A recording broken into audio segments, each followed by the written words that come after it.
প্রিয় বিশ্ববাসী ও দেশবাসী, বৈষম্য বিরোধী ছাত্র আন্দোলন বা students against discrimination from Bangladesh থেকে বলছি।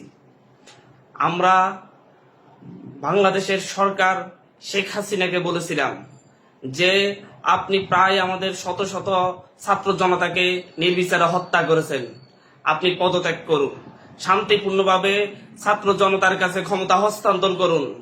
কিন্তু তিনি ক্ষমতা হস্তান্তরের প্রক্রিয়ায় তো গেলেনই না, তিনি আরো মানুষ হত্যা শুরু করলেন। আজকে তিনি আরো প্রায় 40 থেকে 45 জন ছাত্র জনকে তাকে নির্বিচারে গুলি করে হত্যা করলো। এটা আর মানা যায় না। আমরা বলেছিলাম আপনাকে দেশের ছাত্র জনতা চাই না, আপনি ক্ষমতা থেকে সরে যান, গণভবন ছেড়ে দিন। গণভবন মানুষের সম্পত্তি, আপনার বাবার সম্পত্তি নয়। কিন্তু উনি সেটাকে বাপদাদার সম্পত্তি মনে করে সেই গণভবনে থাকার জন্য এদেশের নিরীহ জনতাকে হত্যা করায় মত্ত হয়ে উঠেছেন। তিনি পাগলের মতো মানুষ হত্যা করছেন। এটা আর হতে দেয়া যায় না। উনি আর 1 ঘন্টা ক্ষমতায় থাকলে আরো মানুষ মরবে। আমরা চাই না আর উনি 1 মিনিটও ক্ষমতায় থাকুন। আপনি অবিলম্বে ক্ষমতা ছাড়ুন।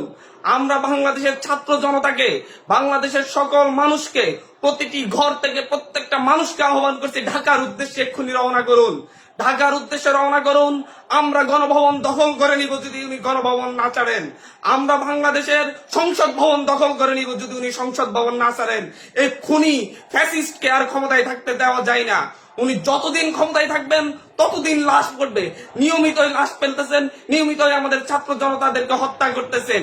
তিনি ছাত্রলীগ যুবলীগের ক্যাডারদের হাতে অস্ত্র তুলে দিয়েছেন। তারা নির্বিচারে গুলি করতেছে, পুলিশ বাহিনী গুলি করতেছে।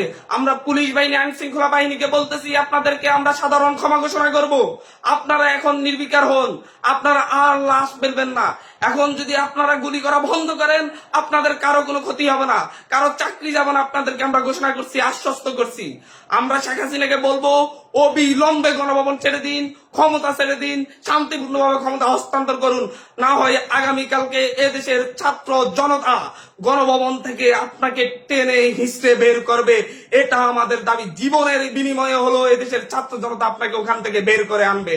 আপনি সিদ্ধান্ত নিন, আজকে আপনার জন্য সময় আছে। আপনি কি শান্তিপূর্ণভাবে ক্ষমতা হস্তান্তর করবেন, নাকি আপনি গণভবন থেকে স্বৈরাচারের তকমা নিয়ে, ফ্যাসিস্টের তকমা নিয়ে শ্রীলঙ্কার মতো দৌড়ে ফেলাবেন?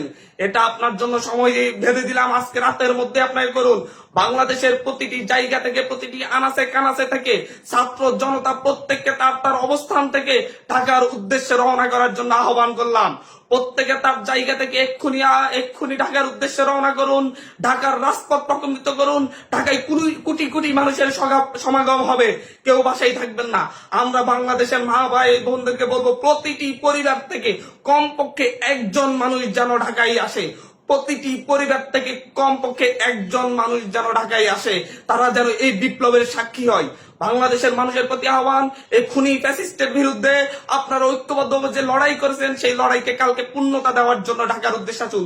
যে পারবেন পায়ে হেঁটে, যে পারবেন গাড়িতে, যে পারবেন লোকাল বাসে, যে পারবেন রিক্সায়, প্রত্যেককে তার তার জায়গা থেকে ঢাকার উদ্দেশ্যে চলে আসুন। এবং ঢাকাবাসীকে বলবো, প্রত্যেককে প্রস্তুতি নিন। আপনারা ঢাকার বাইরে থেকে যত মানুষ আসবে তাদের প্রত্যেককে আশ্রয় দিবেন। আপনাদের কাছে অনুরোধ রইল, এবং প্রত্যেকে নিজ নিজ ভাষা থেকে কালকে বের হওয়ার প্রস্তুতি নিন। প্রত্যেকে একসাথে আমরা গণভবন, সংসদ ভবন অভিমুখে মার্চ করব। আমরা গণভবন, সংসদ ভবন দখল করে এই স্বৈরাচার, ফ্যাসিস্ট, খুনি সরকারকে ক্ষমতাচ্যুত করবই করব। এটাই আমাদের ঘোষণা।